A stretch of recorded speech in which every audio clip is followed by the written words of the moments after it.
Հարգելի հայրենակիցներ, ինչպես արդեն հասցրել եք հետևել, քարոզարշավը մտել է զարգացման փուլ եւ մենք արձանագրում ենք, որ իշխանությունները ասելիքի բացակայության պայմաններում անցնում են անձնական վիրավորանքների, փորձում են քաղաքացիների հետ լեզվակռվի մեջ մտնելով իրենց քարոզը տանել, իսկ ասելիք չունեն նրանք հայաստանցիներին այն առումով, որ այս վերջին 5 տարիներին, իսկ ընդհանրապես 8 տարվա ընթացքում ինչ խոստացել են կամ չեն արել, կամ հակառակն են արել, նրանց խոսույթը հիմնականում ուղղված է արտաքին իրենց հովանավորներին եւ արդեն իսկ հայտնի է դարձել, որ այս իշխանությունը վերարտադրության պարագայում հանձնելու է Հայաստանից եւս մի քանի տարածքներ, որոնք շատ կարևոր նշանակություն ունեն եւ ճանապարհային հանգույցների վրա են գտնվում։ Բացի այդ, իրականացնելու են թուրք-ադրբեջանական օրակարգի մյուս կետերը, դա վերաբերում է սահմանադրությանը, դա վերաբերում է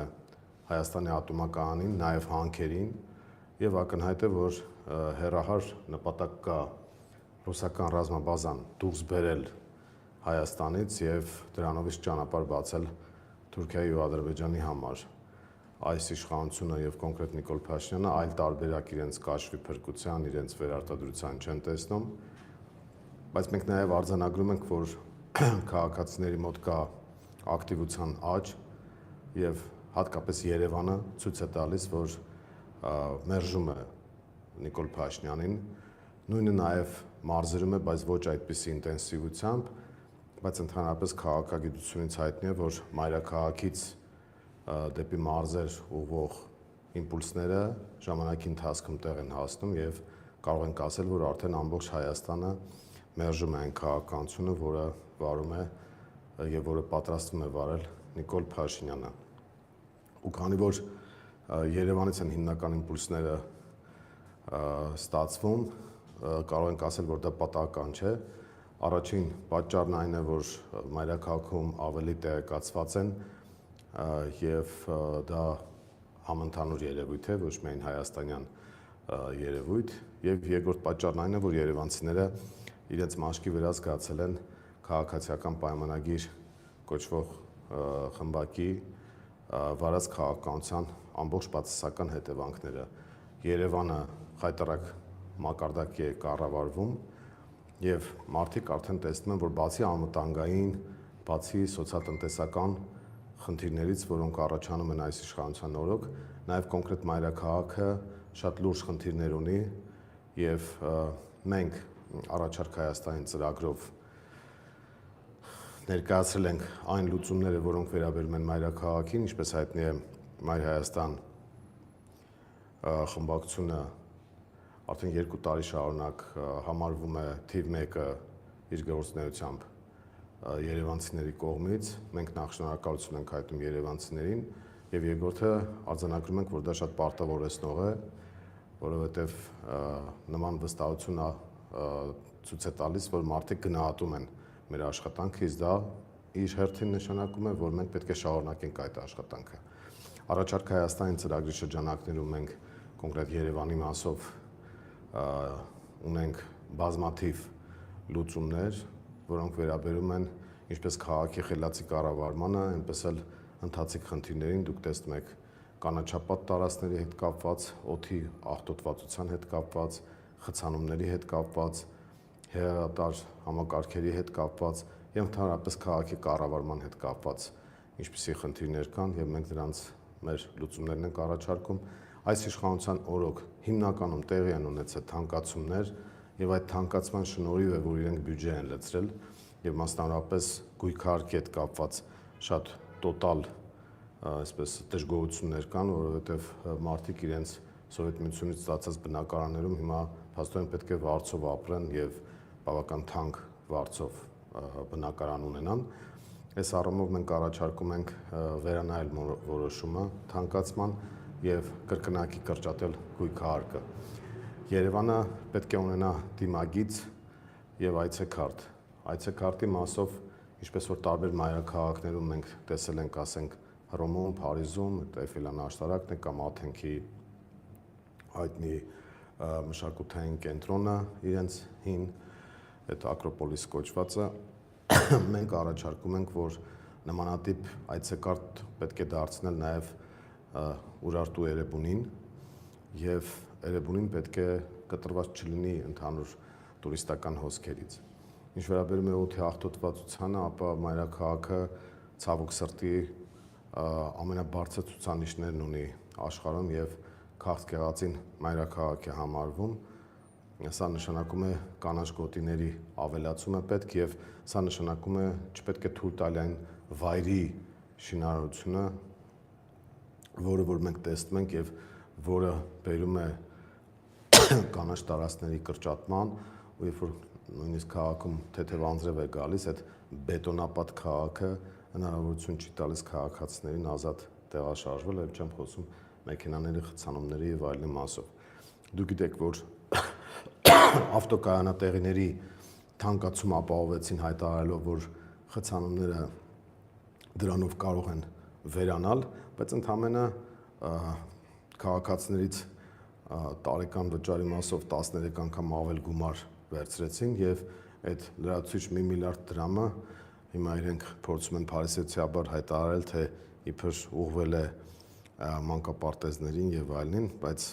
նաեւ մոռանում են ճակերտներում ասել, որ այդ ավելացված գումարները իրենք ուղղել են պարգևավճարներին։ Մենք դատական process-ի մեջ ենք, կարմիր եւ կապույտ կետագծերի հետ կապված հարցերում մի քանի ատյաններում եւ մի քանի անգամ շահել ենք դատը, բայց Հայաստանի դատական համակարգի եւ օրենսդրության առանձնահատկություններից ելնելով, ինչպես նաեւ ՔՊ-ի վարքագծից ելնելով այդ դատական որոշումները կյանքի չեն կոչվում, իսկ դատարանը հիշեցնեմ, որ բավարարել է Մայր Հայաստանի հայցը եւ արձանագրել, որ թանկացումները ապօրինի են։ Այս առումով մենք կարծում ենք, որ համապետական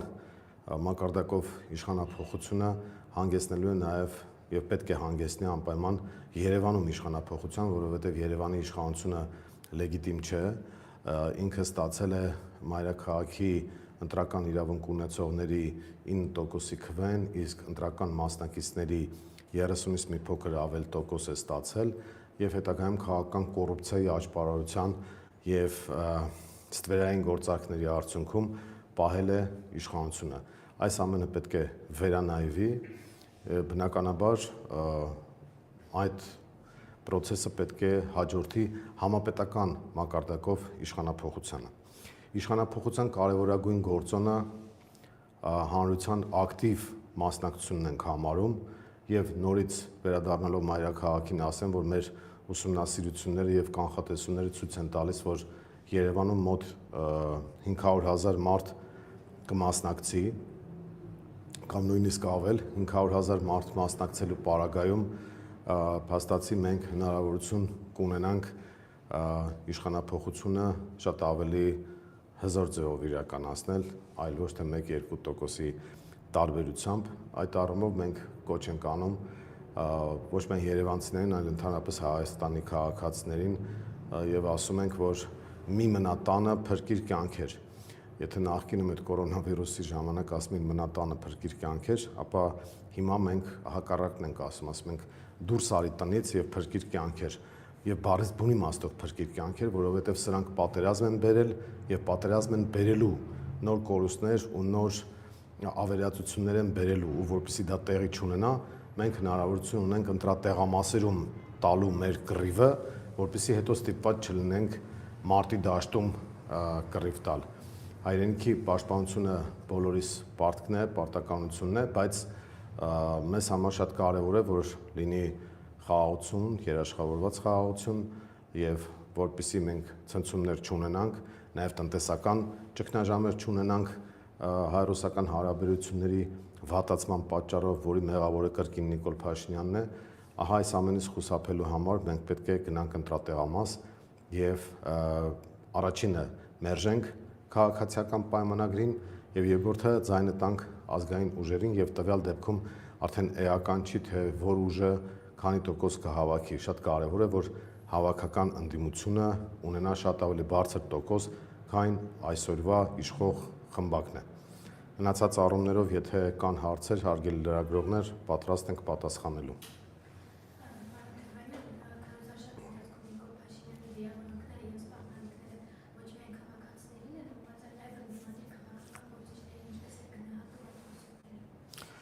Երբ որ մարդը վախեցած է, սկսում է բարձր գոռալ։ Նիկոլ Փաշինյանը վախեցած է եւ այդ վախի արդյունքում ինքը սկսում է գոռալ, ճվճվալ եւ ընդհանրապես հայկական արժեհամակարգին ոչ հարիր դրսևորում ունենալ, ասենք կնոջը քաշքշել, գոռալ, լեզվակռվի մեջ մտնել, դա բոլոր առումներով չի մտնում մեր արժեհամակարգի մեջ, նույնիսկ այսպես թաղային մակարդակով, տղայական, քաղաքական, բարոյական, իրավական բոլոր առումներով դա մեզ համար անընդունել է եւ դատապարտելի։ Նա վախեցած է, մեկ վախենում է իշխանությունը կորցնել եւ ընկնել Սաակաշվիլի օրը, եւ երկրորդը ասելիք չունի։ Երբ որ ինքը ասելիք չունի, անցնում է վիրավորանքների։ Բայց ինքը պետք է պատասխան տա, թե օրինակ մի քանի օր առաջ պաստառը պոկելու հետ կապված երիտասարդին ինչու իրենք ինքնասպանության տարան եւ բերեցին այդպիսի վիճակի։ Երկրորդը պետք է պատասխան տան, թե ինչու դավաճանաբար հանձնեցին Արցախը, պետք է պատասխան տան, թե ինչու են հիմա պատրաստվում հանձնել Հայաստանի տարածքները, պետք է պատասխան տան, թե ինչու ժամանակին իրենց վարած քաղաքականության արդյունքում բերեցին պատերազմ ու պարտություն, պետք է պատասխան տան, թե ինչու են դրսի ուժերի դրդմամբ փչացնում հայ-ռուսական հարաբերությունները եւ Հայաստանի տնտեսությանը հսկայական վնաս պատրաստվում տալ, որովհետեւ մեր ապրանքաշրջանառության ավելի քան 30%-ը Ռուսաստանի հետ է, անցած տարվա տվյալներով 7 միլիարդից ավել է շրջանառությունը դոլարի մասին է խոսքը, եւ հիմա եթե մենք գնում ենք հարաբերությունների վատացման, ուզում հասկանամ ում է դա ձեռնտու։ Դա ակնհայտորեն ձեռնտու է Հայաստանի թշնամիներին։ Նիկոլ Փաշինյանը իր թուրք-ադրբեջանական օրակարգի մասին պետք է խոսի։ Հիմա այս հարցերից խուսափելու համար ինքը անցնում է անձնական վիրավորանքների, բայց վիրավորանքը փաստարկի սովն է եւ նրա մոտ այդ փաստարկի սովի արդյունքում առաջանում է այդ վիճակը։ Ես մեր քաղաքացիներին եւ քաղաքական ուժերին կոչ եմ անում չտրվել սադրանքների այն առումով, որ ճիշտել իր մակարդակին եւ անձնական վիրավորանքներ չտալ, բայց շատ կոշտ նաեւ կոպիտ քաղաքական պատասխաններ տալ եւ քաղաքական հարցադրումներ անել եւ ամենակարևորը շփվել հանրության հետ, ներկայացնել մեր մոտեցումները եւ բոլորին կոչ անեն, որ մասնակցենք ընտրություններին, որպեսզի վռնդենք Նիկոլ Փաշինյանի գլխավորած կառավարությունը Հայաստանի վրայից եւ բացենք նոր երաշխավորված խաղաղության էջ։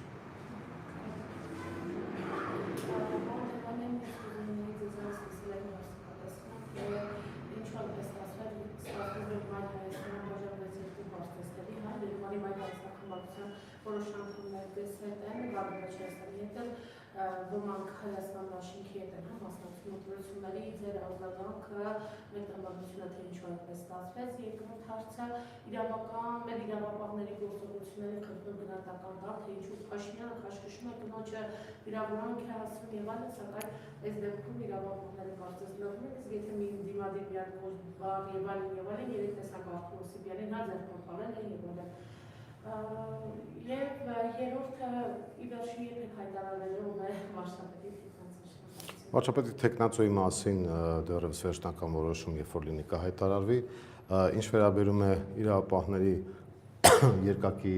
ստանդարտներին, իրավապահների կողմից կիրառվող եւ ընդհանրապես այս իշխանության կողմից կիրառվող, ապա դա մեկնաբանության լրացուցիչ կարիք չունի։ Մենք բոլորս գիտենք, որ երբ որ մարդը մի հատ հայտարարություն է անում կամ մի հատ հարցազրույց է անում, իրեն կալանքի են տանում, ձերբակալում են եւ այլն, իսկ տվյալ դեպքում մենք ունենք շատ կոնկրետ քրեական հանցակազմ պարունակող երևույթ, բացի ատելության խոսքից կոնկրետ այդ ձևակերպումները եւ ոչ մի արձագանք նաեւ այսպես կոչված միջազգային իրավապաշտպան կազմակերպությունների կողմից, եթե նախկինում նման բան լիներ, ապա մենք վայնասունը կտեսնեինք բոլոր առումներով, բայց հիմա քանի որ իրենց մարդն է, իրենք ձայն չեն հանում, գիտեք նախկինում այդպիսի հայտնի խոսք կար այդ Սամոսայի մասին, ասում են Սամոսան շանվորդի է, բայց մեր շանվորդին է։ Հիմա Նիկոլը քանի որ իրենցն է, իրենք ոչ մի արձագանք չեն տալիս։ Ես նաև հետաքրքիր բան եմ արձանագրում, որ կանանց իրավունքների պաշտպանությամբ զբաղվող կազմակերպությունները նորից լուռ են ձգամպես եւ չեն նկատում կանանց նկատմամբ հատկապես այդ ագրեսիան, նաեւ ներազգային ռասիզմ է քարոզվում Նիկոլ Փաշինյանի կողմից եւ ներազգային ռասիզմը դրսևորվում է հակաղարաբաղցիության մեջ։ Ըստ նրա, ինքը ըստ Ֆրեյդի բացահայտում է իր ներքին մտածման այդ կոդը, իր համար լավագույն ղարաբաղցիները մահացած ղարաբաղցիներն են, որովհետև ինքը այսպես մաղձը թափում, ասում է, ինչու եք դուք ողջ մնացել եւ գիտեք ինչու, որովհետև ինքը գիտի, որ այն ղարաբաղցիները, ովքեր ընտրական իրավունք ունեն, շատ կոպիտ ձևով մերժելու են իրեն ընտրությունների ժամանակ, ինքը գիտի, որ ղարաբաղցիներից ձայն չի ստանալու, բայց ինքը չգիտի, որ հայաստանցիներից էլ ձայն չի ստանալու այն չափով, ինչ որ ենթադրում է, ու այդ իր ներքին ռասիզմը դրսևորում է կանանց, ղարաբաղցիների եւ ընդհանրապես հայ ժողովրդի նկատմամբ։ Իր մոտ կա ատելություն եւ եթե դուք նկատում եք Նիկոլ Փաշինյանի մոտ կա այսպես մի հատ երևանյան ժարգոնով ասած մանտրաժ, որ ասում են մանթո է, էլի ինքը ինչի է մանթո, որովհետեւ ինքը մնացել է 18 թվականի տակ։ Ինքը մտածում էր, որ եթե ինքը դուրս գա փողոց, այդպես էլի 18-ի պես շփվի քաղաքացիների հետ, ամեջապես մթնոլորտը փոխվելու է եւ ինքը կարողանալու է դառնալ առաջվա նախշունը։ Բայց քանի որ ինքը առաջվա նախշունը չէ, ինքը դրանից նյարդայնանում է եւ կոմպլեքսավորվում։ Ինքը չի սպասում, որ իրեն հակադարձելու են փողոցում։ Ինքը մտածում է, որ մարդիկ սպասում են, թե երբ պետք է դուրս գալ փողոց եւ ներքին մտածմունք է ունեցել, որ այդ թիմը լավ չի աշխատում, ինչ որ մարդիկ խնդիրներ են առաջացնում, դրա համար ՔՊ-ի վարկանիշը իջած է եւ ահա ինքը դուրս կգա եւ ամեն ինչ կփոխի։ Բայց մարդիկ տեսել են, որ 21 թվականին խաբեություն է տեղի ունեցել, հիմա արդեն չեն հավատում իրեն, 18 թվականին ռոմանտիզմի գիրկն էին ընկել, խաբվեցին, 21 թվականին խաբվեցին, բայց արդեն հնարավոր չի անընդհատ խաբվել եւ հայտնի խոսք է, երբ որ ասում են, որ կարելի է ժողովրդին խաբել մի փոքր ժամանակահատված, կարելի է ժողովրդի մի փոքր մասին անընդհատ խաբել, բայց ամբողջ ժողովրդին անընդհատ խաբել հնարավոր չի։ Հիմա այդ առումով եկել է չարի վերջը եւ չարի վերջը պետք է մեր ժողովրդի հետ միասնաբար մենք արձանագրենք հունիսի 7-ին։ Ինչ վերաբերում է ձեր այն հարցին, թե ինչու Մայր Հայաստան խմբակցությունից 1-2 հոգի հայտնվել են այլ դաշինքի մեջ, տեսեք, շատ ավելի վատ կլներ, եթե նրանք իհարկե իշխանամետ դրսևորում ցույց տային, այդպիսի բան չկա, յուրաքանչյուրի իրավունքն է գնալ այն քաղաքական ուղղությամբ, որը որ իրենք նպատակահարմար են գտնում։ Մայր Հայաստան խմբակցությունը արդեն հայտարարել է, որ բոլոր այն մարդիկ, ովքեր որ հայտնվել են այլ ուժի ցուցակում կամ այլ ուժի շարքերում, մեր հետ որևէ կապ չունեն, այս առումով Մայր Հայաստան կուսակցությունը միակամ է, միասնական է, բայց ընդհանուր առմամբ ես կարող եմ ասել, որ հակառակ պրոցեսն է եղել, բայց վարքագիծը եղել է հետևյալը. եթե դու որևէ ուժի ցուցակով դառնում ես ավականու անդամ եւ հետո այլ որոշում ես կայացնում, պարկեշտությունը, քաղաքական ողջամտությունը եւ տրամաբանությունը հուշում է, որ պետք է մանդատից հրաժարվես եւ հետո նոր քո ճանապարհով գնաս։ Ու քանի որ նման բան չի եղել, դա արդեն թող մեր հասարակությունը որոշի, թե ինչ, չէ, բացարձակ կոնֆլիկտ չի եղել, ուղղակի մարդիկ որոշել են այդ ճանապարհով գնալ։ Ես որևէ խնդիր չեմ տեսնում, մանավանդ մենք բոլոր ուժերին ընդդիմադիր ասում ենք, որ պետք է միմյանց դեմ թիրախավորում չլինի, պետք է թիրախավորենք միայն քաղաքացիական պայմանագրին, պետք է ամեն ինչ անենք, որ իշխանափոխություն լինի եւ մենք ինքներս ջատագովն ենք այն գաղափարի, որ հավաքական ընդդիմությունը պետք է հաղթի։ Իսկ առանձին անձանց վարքագիծը կարծում եմ չորրորդական նշանակություն ունի այս process-ի մեջ, մենք անցնում ենք առաջ։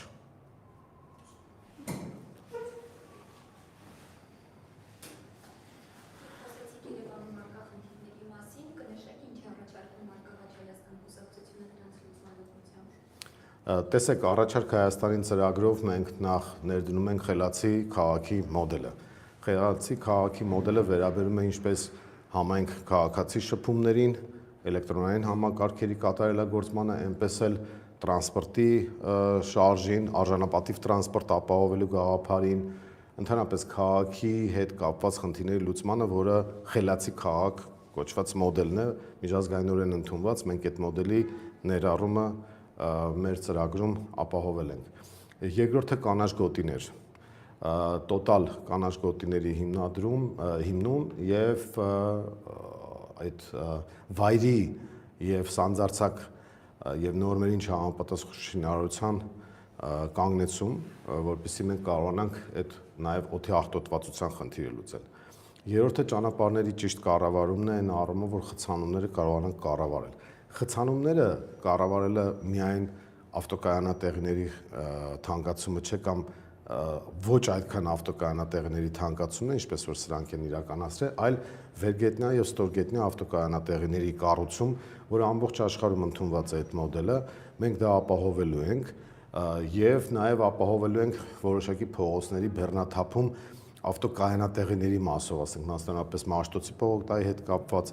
այլ ավելի ծանրաբեռնված փողոցների հետ կապված, մենք այդտեղ ավտոկայանատեղիներ արդեն թույլ չենք տալու, բայց դրանից առաջ պետք է առաջարկ ունենանք երկու մակարդակով։ Առաջարկ 1 դա արժանապատիվ տրանսպորտն է, այսինքն չվացուցակների ճիշտ կառավարումը եւ առանձնացված գծերի հատկացումը, բայց ոչ այնպես ինչպես որ սրանք են արել։ Սրանք տեսեք, Մաշտոցի օրինակը բերեցի, ասած ձեզ ասեմ, իրենք առաջին գծի վրա կարմիր կետագծեր են նշել, հետո հատկացրել են մի հատ առանձնացված գիծ եւ նեղացրել են ամբողջ փողոցը։ Դա չի աշխատում, դա տրամաբանական չի այս հոսքերի պարագայում։ Հետևաբար մենք պետք է մի կողմից ավտոկայանատեղիները ապահովենք եւ նույն շինթույլտվությունները, որ տալիս են, քաղաքում բազմաթիվ տեղեր կան, որտեղ կարելի է պետության, համայնքի եւ մասնավորի համատեղ ներդրման միջոցով բիզնես տրամաբանության շրջանակներում հնարավորություն տալ, որ մարդիկ վերգետնյա եւ ստորգետնյա ավտոկայանատեղիներ կառուցեն եւ նաեւ հետագայում շահույթ ունենան, որը ողջամիտ տրամաբանության մեջ պետք է լինի եւ սրան զուգահեռ արժանապատիվ տրանսպորտ, որպեսզի մարդիկ հրաժարվեն իրենց սեփական մեքենաներից երթևեկելու առումով եւ տրանսպորտով գնան աշխատանքի։ Իսկ հիմա մենք տեսնում ենք, թե ինչ խցկված վիճակ է, ոչ մեկ չի ուզենա, եթե հնարավորություն ունի ավտոմեքենայի, չի ուզենա այդ խցկված պայմաններում առավոտյան եւ երեկոյան տեղաշարժվել տրանսպորտով։ Եթե մենք տրանսպորտի այդ արժանապատիվ վիճակը, ժամանակակից վիճակը ապահովում ենք, լուծում ենք նաեւ խցանումների հարցը եւ մարդիկ իրենք էլ կուզենան, որ այդ խցանումների մեջ չմնան, եթե առանձնացված գծերով տրանսպորտը նորմալ ապահովում է մարդկանց տեղափոխումը եւ մարդիկ իրար գրկելով չեն տեղափոխվում, ոչ մեկ չի ուզենա երկար խցանումների մեջ մնալ։ Բացի այդ, մենք առաջարկում ենք այդ արդեն ասացի գույքահարկի կրճատում եւ Երևանում այլ հնարավորություններ կան բիզնես ներդրումների համար։ Կասկադի տեսքը պետք է ամբողջականացվի, այդ մասով այո, ծրագրեր կան, բայց մենք տեսնում ենք, որ հաղթանակի զբոսայգուից մինչև Երևանի կենտրոն այդ մեկ ամբողջության մեջ պետք է աշխատացնել համակարգը։ Հսկայական տուրիստական հնարավորություն կարող է ապահովել, եթե մենք Երևանը գովազդենք Էրեբունի թանգարանով եւ ամրոցով։ Բացի այդ կանաչ գոտիների հիմնում եւ Երևանի հետ կապված բազմաթիվ այլ ծրագրեր, որոնք որ ներառված են մեր առաջարկ Հայաստանի ծրագրի մեջ։ Երևանը ամենակարևորը պետք է ունենա նաեւ լեգիտիմ իշխանություն, իսկ դա նշանակում է որոշումների լեգիտիմություն։ Դուք տեսել եք, թե ինչ է տեղի ունենում նիստերի ժամանակ, երբ որ օրինակ 50 հարցից 48-ը կամ 49-ը չզեկուցվող են։ Իսկ հանձնաժողովի աշխատանքները այդքան էլ չեն լուսաբանվում եւ քաղաքացիները չեն տեղեկանում, թե ինչ է տեղի ունենում Երևանի հետ կապված։ Մենք այդ պրակտիկան կվերացնենք իհարկե իշխանափոխությունից հետո եւ կարծում ենք, որ երևանցիները պետք է բոլոր հարցերից տեղյակ լինեն, սկսած փողոցների անվանափոխությունից, վերջացած շինթույլտվությունները, քաղաքի կառավարման հետ կապված խնդիրները, բյուջեի կառավարումը եւ այլն։ Այս առումով տեսեք, մենք նույն ասֆալտապատման հետ կապված ճանապարհները, որ իրենք դարձրել են գովազդային իրենց համար, ամենախայտարակ մակարդակի են իրականացում, որովհետեւ մեր քաղաքացիներին պետք է տեղեկացնենք, որ ասֆալտի իրականացման վերահսկողության համար ծիծաղելի ցածր թվեր են նախատեսված բյուջեում։ Մենք փորձել ենք նաև նախագծի միջոցով այդ իրավիճակը փոխել, բայց դիմադրություն կա քաղաքային իշխանության կողմից, ասենք պատկերացրեք հսկայական կիլոմետրերով ասֆալտ է արվում եւ տեխնիկական վերահսկողության համար հատկացված է 50,000 դրամ։ Դա նշանակում է, որ ընդհանրապես այդ կազմակերպությունը, որը շահում է այդ տենդերը, որ պետք է տեխնիկական վերահսկողություն իրականացնի, ինքը ընդհանրապես թուղթ է տալու եւ կաշառք է ստանալու։ Սա ակնհայտ կոռուպցիոն ռիսկ պարունակող էլեմենտ է։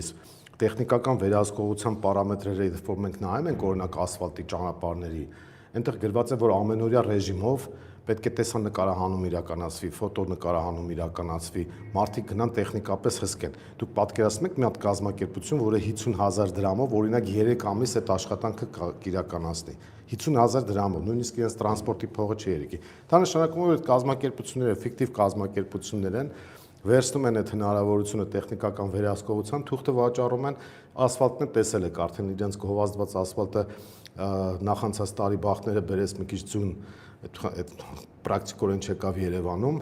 եւ ասֆալտի այդ խնդիրները չերևացին այդքան, իսկ այս տարի մի քանի օր ձուն եւ մենք տեսանք թե ինչ անորակ ասֆալտ է, դա վերաբերում է եւ կառուցվածքին ասֆալտին եւ հաստությանը եւ տեղեր կան նաեւ լայնությանը փողոցի հետ կապված, իսկ մնացած աշխատանքներն էլ նույն տեղը մի քանի անգամ քերում ասֆալտում են եւ նույն ճանապարհաշինության ոլորտում մենք լրիվ այլ մոտեցումներ ենք պատկերացնում, մենք տեխնիկական վերահսկողությունը պատկերացնում ենք այլ կառույցի հետ, որը պետք է փոխկապակցվածություն չունենա, նաև աուդիտորական կազմակերպությունները, որոնք իրականացնելու են այդ վերահսկողությունը, պետք է անկախ մարմին լինեն եւ քաղաքացիներին պետք է հաշվետվություն ներկայացվի այս ամենի հետ կապված։ Եթե չկան այլ հարցեր, ես եւս մեկ անգամ դիմելով մեր քաղաքացիներին պետք է կոչ անեմ, որ անպայման մասնակցեն ընտրություններին, որովհետև իրենց մասնակցությամբ հնարավորություն կտան մեզ խուսափել պատերազմից, խուսափել ավերածություններից, ունենալ զարգացող տնտեսություն, ունենալ երաշխավորված խաղաղություն եւ ի վերջո այս հանրային թույնի մթնոլորտը կվերանա իշխանափոխության պարագայում եւ որևէ քաղաքացի արդեն լինի նա այլ հայացքների կրող կամ իշխանամետ հայացքների կրող չի արժանանա այն վերաբերմունքին, ինչին որ արժանանում է այս իշխանության պարագլխի կողմից։ Մենք պետք է փակենք այս խայտառակության եւ պարտության էջը եւ գնանք զարգացման ճանապարհով։ Շնորհակալություն։